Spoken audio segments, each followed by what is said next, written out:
اپنی اوقات صرف اتنی ہے، کچھ نہیں بات صرف اتنی ہے، اپنی اوقات صرف اتنی ہے،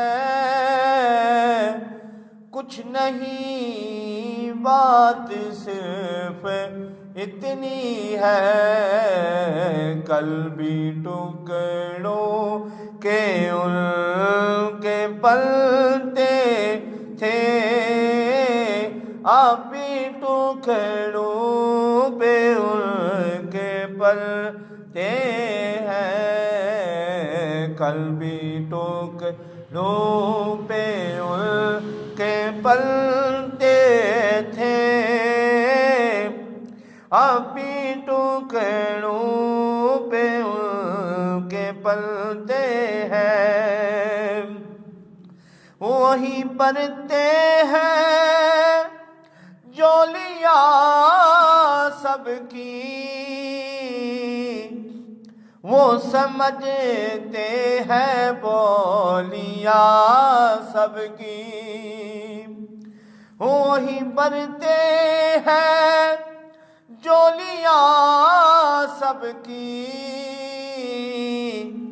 وہ سمجھتے ہیں بولیاں سب کی، آؤ بازار مصطفیٰ کو چلے، آؤ بازار مصطفیٰ کو چلے، کھوٹے سکے وہیں پہ چلتے ہیں، روک لیتی ہے آپ کی نسبت، تیر جتنے بھی ہم پہ چلتے ہیں، یہ کرم ہے حضور کا ہم پر،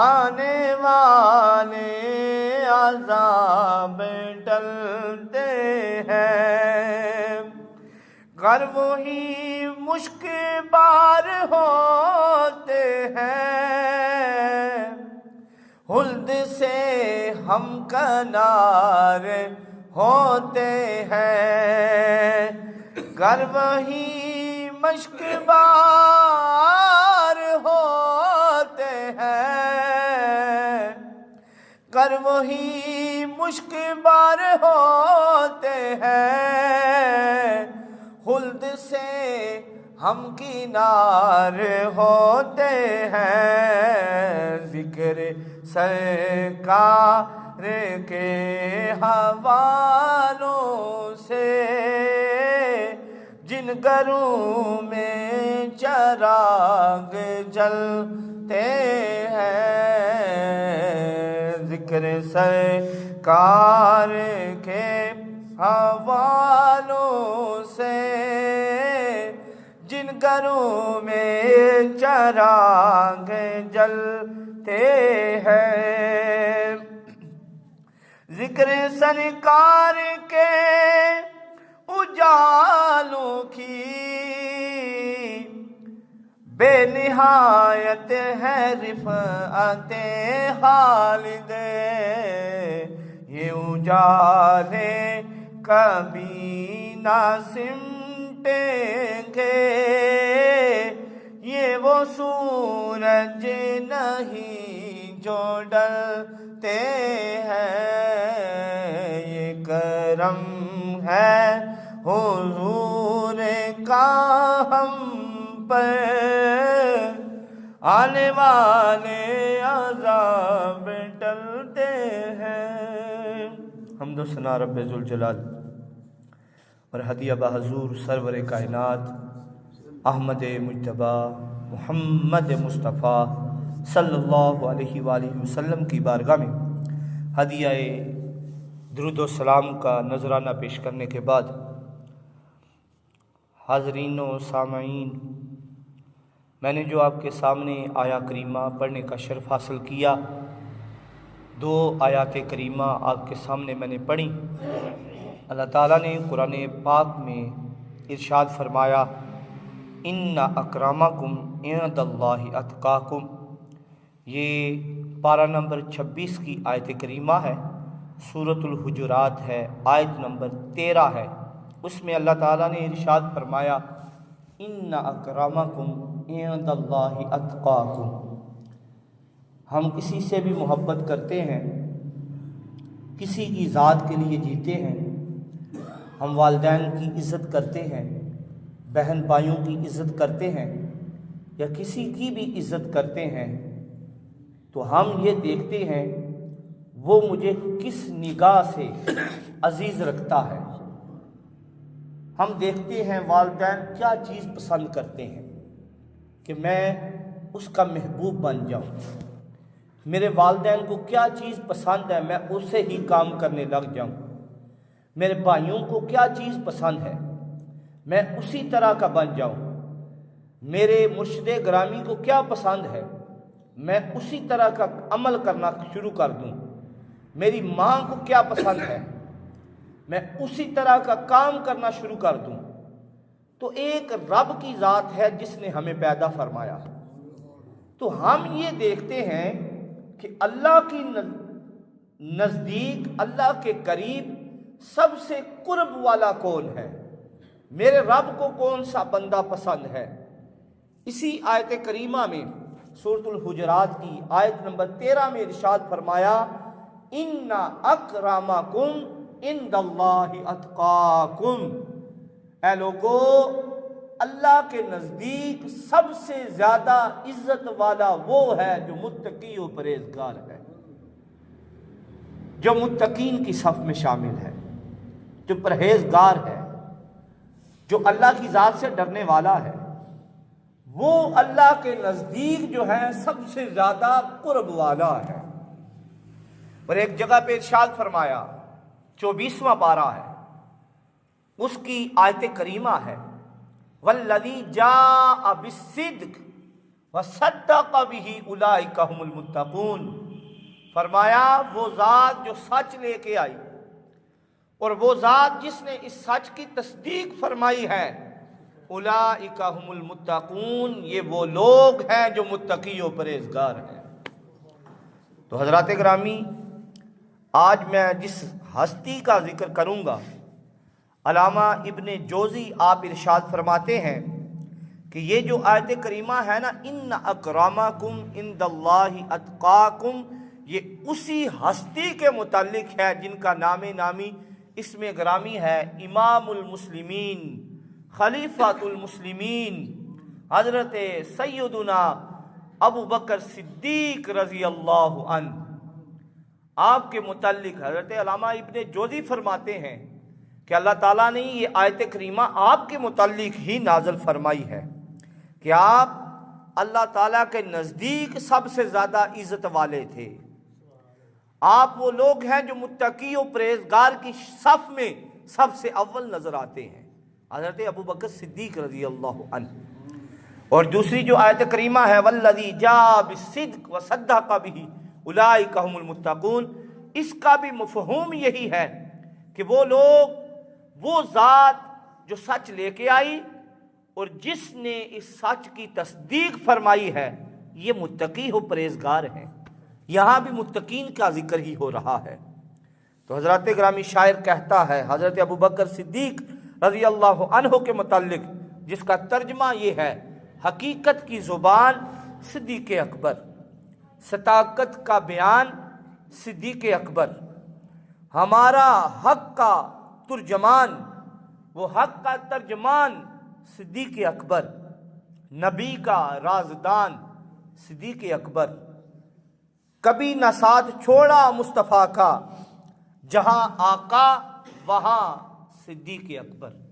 حضرات گرامی، آپ کا جو نامی اس میں گرامی ہے، ویسے تو مشہور جو آپ کا نام ہے وہ حضرت ابو بکر صدیق ہے، لیکن آپ کا اصل نام ابو بکر صدیق نہیں ہے۔ 3 قول ہیں اس کے بارے میں۔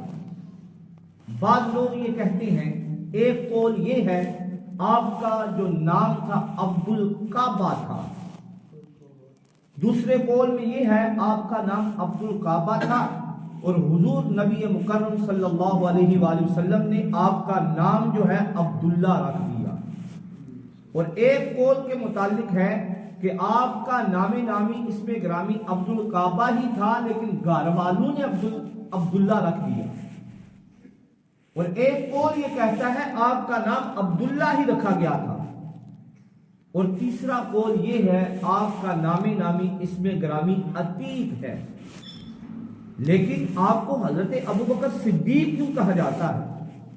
آپ میں سے شاید ہی کوئی بندہ جانتا ہو آپ کا نام عبداللہ تھا یا عبد الکعبہ تھا، تو آپ کو حضرت ابوبکر صدیق کیوں کہا جاتا ہے؟ یہ بھی میں آپ کو بتاتا ہوں۔ آپ کے والد گرامی کا نام عثمان تھا، جو کہ مکہ میں ابو قحافہ کے نام سے مشہور تھے۔ آپ کی والدہ کا نام حضرت ام سلمہ رضی اللہ عنہ آپ کا نام تھا۔ تو حضرات گرامی آپ کا جو لقب ہے وہ عتیق بھی ہے اور صدیق بھی ہے، اور صدیق کا لقب کب ملا ہے؟ جب حضور نبی مکرم صلی اللہ علیہ وآلہ وسلم معراج کی رات آپ سفر معراج پہ گئے، آپ نے پہلے سدرۃ المنتہا پہ گئے، پھر عرش معلیٰ پہ گئے، اور جب آپ واپس تشریف لائے تو آپ نے آ کر لوگوں کو جب بتایا کہ میں رات کے تھوڑے سے حصے میں مسجد اقصیٰ گیا، اس کے بعد میں سدرۃ المنتہا پہ گیا، آسمانوں کی سیر کی، تو جب آپ نے یہ لوگوں کو بتایا تو لوگوں نے انکار کر دیا۔ اب ابو جہل تھا، وہ کہنے لگا کہ یہ بات حضرت ابوبکر صدیق رضی اللہ عنہ جو ہیں وہ حضور کے بچپن کے ساتھی ہیں۔ اب وہ کہنے لگا جو بھی بات حضور کرتے ہیں ابوبکر ان کی تائید کر دیتے ہیں، وہ کہتے ہیں حضور سچ فرما رہے ہیں، تو آج یہی بات میں ابوبکر کے سامنے کروں گا تو آج وہ ضرور کہیں گے حضور نعوذ باللہ جھوٹ بول رہے ہیں، لیکن وہ بھی صدیق اکبر تھے۔ اب ابو جہل دوڑتا ہوا آیا، آ کر کہنے لگا کہ اے ابوبکر بتاؤ، کوئی بندہ یہ کہے کہ میں رات کی تاریکی میں مکہ سے مسجد اقصیٰ گیا، وہاں سے مسجد حرام گیا، وہاں سے میں واپس مسجد حرام سے مسجد اقصیٰ تک گیا، اتنے سفر کا ذکر کیا اور وہاں سے واپس آ گیا، یہ عرصہ کافی بن جاتا ہے، مجھے جاتے ہوئے بھی 1 مہینہ تقریباً اس وقت لگتا تھا۔ تو جب انہوں نے یہ کہا تو اب حضرت ابوبکر صدیق رضی اللہ عنہ فرمانے لگے کہ اگر کوئی بندہ کہے پھر تو بات مانی جا سکتی ہے، لیکن اگر میرا دوست حضرت محمد مصطفیٰ صلی اللہ علیہ وآلہ وسلم کہہ دے تو پھر وہ جو کہہ رہے ہیں سچ کہہ رہے ہیں۔ اسی وقت اللہ تعالیٰ نے آیت کریمہ نازل فرما دی، والذی جاء بالصدق وصدق بہ اولئک ھم المتقون، وہ ہستی جو سچ لے کے آئی اور وہ ہستی جس نے اس سچ کی تصدیق کی ہے، یہ دونوں متقی اور پرہیزگار ہیں۔ تو سامعین عزیز شام، آپ حضور صلی اللہ علیہ وآلہ وسلم کے بچپن کے ساتھی ہیں، آپ کا ایمان جو ہے بچپن ہی سے ہے۔ حضرت ابوبکر صدیق رضی اللہ عنہ، آپ کی ولادت باسعادت جو ہے وہ عام الفیل کے 2.5 سال بعد ہوئی۔ حضور صلی اللہ علیہ وآلہ وسلم کی ولادت کے 2 سال چند ماہ بعد آپ کی ولادت ہوتی ہے۔ حضرات گرامی، حضرت ابوبکر صدیق رضی اللہ عنہ کے بچپن کا زمانہ ہے، آپ شروع سے ہی نہایت بردبار تھے اور جو چیزیں تھیں ان میں غور و فکر کرنے والے تھے۔ یہ نہیں کہ ایسے ہی اللہ کی بارگاہ میں آپ حاضر ہو گئے۔ پہلے زمانوں میں لوگ بتوں کی پوجا کرنے والے تھے، تو آپ کے جو والد گرامی تھے ابو قحافہ، وہ بڑی سختی سے بتوں کی پوجا پہ زور دیا کرتے تھے۔ تو آپ کو وہ ساتھ لے جاتے ہیں، آپ ایک بت کے سامنے جاتے ہیں اور جا کر کہتے ہیں اے بت میں بھوکا ہوں مجھے کھانا کھلا. اب بت نے کیا جواب دینا تھا؟ پھر کہنے لگے اے بت میرے پاس کپڑے نہیں ہیں مجھے کپڑے دے, مجھے کپڑے پہنا دے. بت نے کوئی جواب نہ دیا. اب آپ کہنے لگے اے بت میں تجھے پتھر مارنے لگا ہوں اپنے آپ کو بچا. اگر تو اپنی حفاظت کرنے والا ہے اپنی حفاظت کر کے دکھا. اب آپ نے ایک بڑا سا پتھر اٹھایا اور بت کو مارا, وہ بت دو ٹوٹے ہو گئے. اب آپ کے والد گرامی کو غصہ آیا, وہ تو بتوں کی پوجا کرنے والے تھے, انہوں نے آپ کو زوردار تھپڑ رسید کیا, پھر آپ کو گھسیٹتے ہوئے گھر لے گئے اور اس کی ماں سے کہنے لگے, حضرت ام سلمہ سے کہنے لگے کہ اس بچے کو سنبھال کے رکھو, اس نے آج لوگوں کے سامنے مجھے ذلیل و رسوا کر دیا. اب آپ کی ماں کہنے لگی اس بچے کو تنگ نہ کرو, کیونکہ یہ جب پیدا ہوا تھا اس وقت بھی مجھے غیب سے آوازیں آئی تھی, یہ کوئی عام بچہ نہیں ہے بلکہ حضور صلی اللہ علیہ وآلہ وسلم یعنی جو آخری نبی ہوں گے ان کا یار ہوگا, یار بھی ہوگا اور یار مزار بھی ہوگا. اللہ اکبر, یہ تو وہ بچہ ہے اور جن کی گواہی حضور صلی اللہ علیہ وآلہ وسلم خود دے دے. عتیق کیوں کہا جاتا ہے؟ عتیق حضور صلی اللہ علیہ وآلہ وسلم نے مجلس میں ارشاد فرمایا, اے لوگو اگر کسی نے جنت سے آزاد شخص دیکھنا ہو, کسی نے چلتا پھرتا جنتی دیکھنا ہو, وہ دیکھو وہ جا رہے ہیں صدیق اکبر, اس کو دیکھو. اسی وجہ سے آپ کو عتیق کہا جاتا ہے. عتیق کا معنی آزاد. جہنم سے آزادی کا پروانہ حضور کی بارگاہ سے مل گیا تھا, اس لیے آپ کو عتیق کہا جاتا ہے. تو آپ کے کیا کیا قصے سناؤں, یہ محبت کی باتیں ہیں. سامعین احتشام, حضرت ابوبکر صدیق رضی اللہ عنہ کے فضائل میں کیا اور آپ کی بارگاہ میں بیان کروں. حضور صلی اللہ علیہ وآلہ وسلم نے جن کے بارے میں یہ کہا ہو کہ ابو بکر کی ذات وہ ذات ہے, کسی کے مال نے مجھے اتنا فائدہ نہیں دیا جتنا حضرت ابو بکر صدیق کے مال نے فائدہ دیا. اور جن کے بارے میں میرے نبی نے فرما دیا جان کے متعلق, اے لوگو جس کسی نے مجھ پہ احسان کیا, مجھ محمد پہ احسان کیا, اس کا بدلہ میں نے زمین پہ دے دیا, لیکن ابو بکر کی ذات وہ ذات ہے جس کا بدلہ کل قیامت کے دن میں دوں گا. آپ متقی و پرہیزگار کی صف میں سب سے اول نظر آتے ہیں. آپ کی ذات کو دیکھا جائے, صحابت کی صف میں دیکھا جائے, شجاعت کی صف میں دیکھا جائے, متقین کی صف میں دیکھا جائے, عبادت کی صف میں دیکھا جائے, جس طرف بھی آپ نظر دوڑائیں گے حضرت ابو بکر کی ذات جو ہے اول نظر آئے. آپ حضور صلی اللہ علیہ وآلہ وسلم کے پسندیدہ لوگوں میں سے تھے اور ہر وقت حضور کی صلی اللہ علیہ وسلم کے ساتھ رہتے تھے. آپ کے متعلق بڑا ہی مشہور ایک آپ کے متعلق حدیث مبارکہ ہے. حضرت ابو ہریرہ رضی اللہ عنہ آپ روایت کرنے والے ہیں. آپ ارشاد فرماتے ہیں کہ حضور صلی اللہ علیہ وآلہ وسلم نے فجر کی نماز پڑھائی. فجر کی نماز پڑھانے کے بعد صحابہ کرام کی مجلس لگی ہے, تمام صحابہ کرام بیٹھے ہیں. حضور صلی اللہ علیہ وآلہ وسلم نے ارشاد فرمایا, اے لوگو وہ کون سا شخص ہے, وہ کون سا بندہ ہے جس نے آج روزہ رکھا ہوا ہے. اب حضرت عمر رضی اللہ عنہ آپ کھڑے ہوتے ہیں, عرض کرتے ہیں یا رسول اللہ صلی اللہ علیہ وآلہ وسلم میرا دل تو چاہتا تھا لیکن میں رکھ نہ سکا.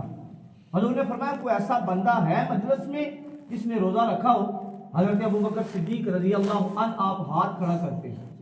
میں آپ کو بتاتا ہوں کس طرح اب صحابہ کرام کی جو صف ہے اس میں بھی ممتاز نظر آتے ہیں.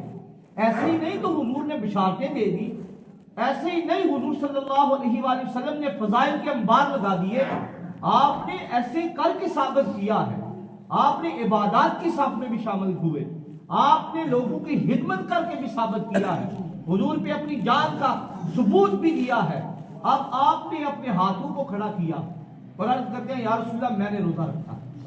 پھر حضور نے ارشاد فرمایا وہ کون سا شخص ہے جس نے آج کسی پہ درم خرچ کیا, کسی مسکین کی خدمت کی ہے. اب پھر حضرت عمر رضی اللہ عنہ کھڑے ہوتے ہیں, یا رسول اللہ صلی اللہ علیہ وآلہ وسلم فجر کا وقت ہے, اس وقت کس نے مسکین کی خدمت کی ہوگی. حضور صلی اللہ علیہ وآلہ وسلم نے پھر اپنا جملہ دہرایا, اب پھر حضرت ابو بکر صدیق رضی اللہ عنہ آپ نے ہاتھ کھڑا کر دیا، عرض کرتے ہیں یا رسول اللہ صلی اللہ علیہ وآلہ وسلم میری جو بچی ہے اس کو رونے لگ گئی کہ بھوک لگی ہے، اس کی ماں نے 2 روٹیاں اس کے لیے بنائی ہیں، یا رسول اللہ اتنے سے باہر میں آواز آ جاتی ہے کسی مسکین کی، وہ کہتا ہے کہ میں رات سے بھوکا ہوں، اب یا رسول اللہ صلی اللہ علیہ وآلہ وسلم میں نے 2 روٹیاں تھی، ایک اس مسکین کو دے دی، ایک بچی کو دے دی۔ تو آپ نے فجر کی نماز سے پہلے جو ہے ایک مسکین کو کھانا بھی کھلا دیا۔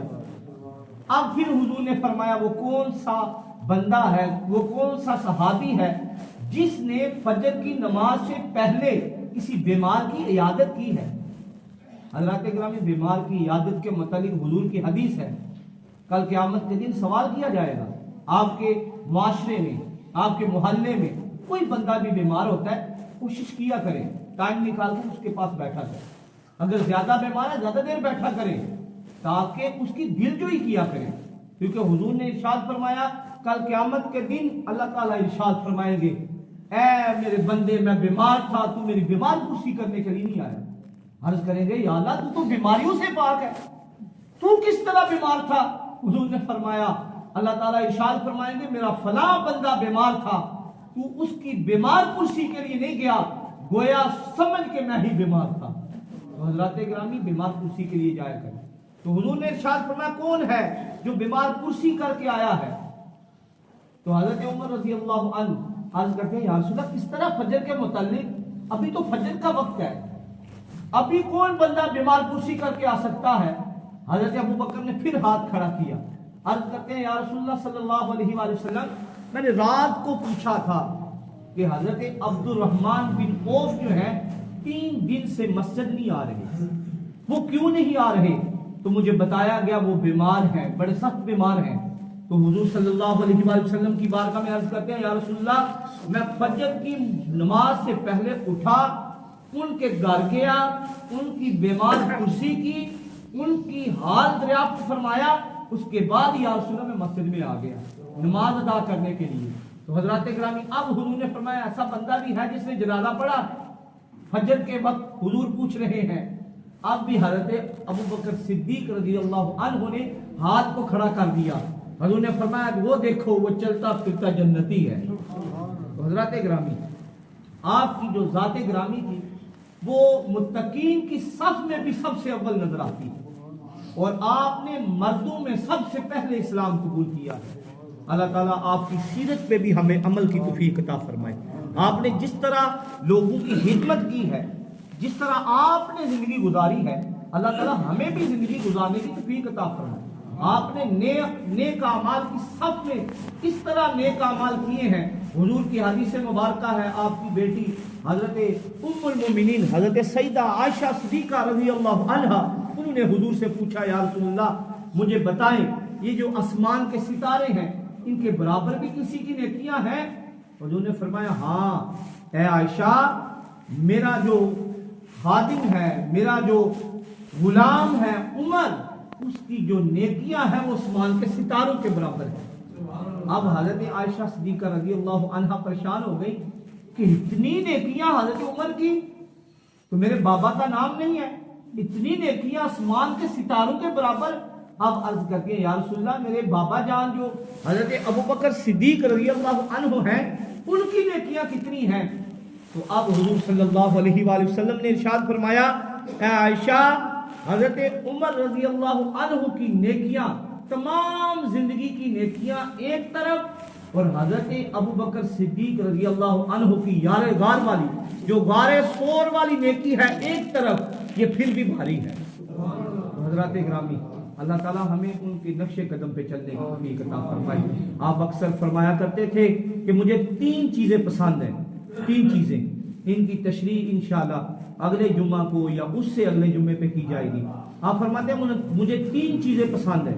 ایک چیز یہ پسند ہے کہ یا رسول اللہ صلی اللہ علیہ وآلہ وسلم مال میرا ہو، حکم آپ کا ہو، میں خرچ ہی کرتا رہوں۔ دوسرے نمبر پہ آپ عرض کرتے ہیں یا رسول اللہ صلی اللہ علیہ وآلہ وسلم دوسری چیز مجھے یہ پسند ہے بیٹی میری ہو، گھر آپ کا ہو اور آپ کی خدمت ہی کرتی رہے۔ اور تیسرے نمبر پہ آپ نے حضور کی بارگاہ میں عرض کی یا رسول اللہ صلی اللہ علیہ وآلہ وسلم آنکھیں میری ہوں، چہرہ آپ کا ہو، آپ کا دیدار ہی کرتا ہوں۔ اللہ تعالیٰ آپ کی سیرت پہ عمل کرنے کی توفیق عطا فرمائے۔ جس طرح آپ ہر وقت عبادت میں بھی مشغول رہتے، حضور کی خدمت بھی کرتے اور دین اسلام کی بلندی کے لیے ہر وقت کوشاں رہتے اور لوگوں کے حقوق کا بھی خیال رکھتے، لوگوں کی دستگیری بھی کرتے، لوگوں کا خیال بھی رکھتے، بیمار پرسی بھی کرتے۔ اللہ تعالیٰ ہمیں بھی ایسی ہی بیمار پرسی کرنے کی، لوگوں کا خیال رکھنے کی، عبادت کرنے کی توفیق عطا فرمائے۔ آخر دعوانا ان الحمدللہ رب العالمین۔ جن احباب نے سنتے ادا فرمانی ہے سنتے ادا فرمانے، ساتھ ہی اپنی صفوں کو درست فرمائیں۔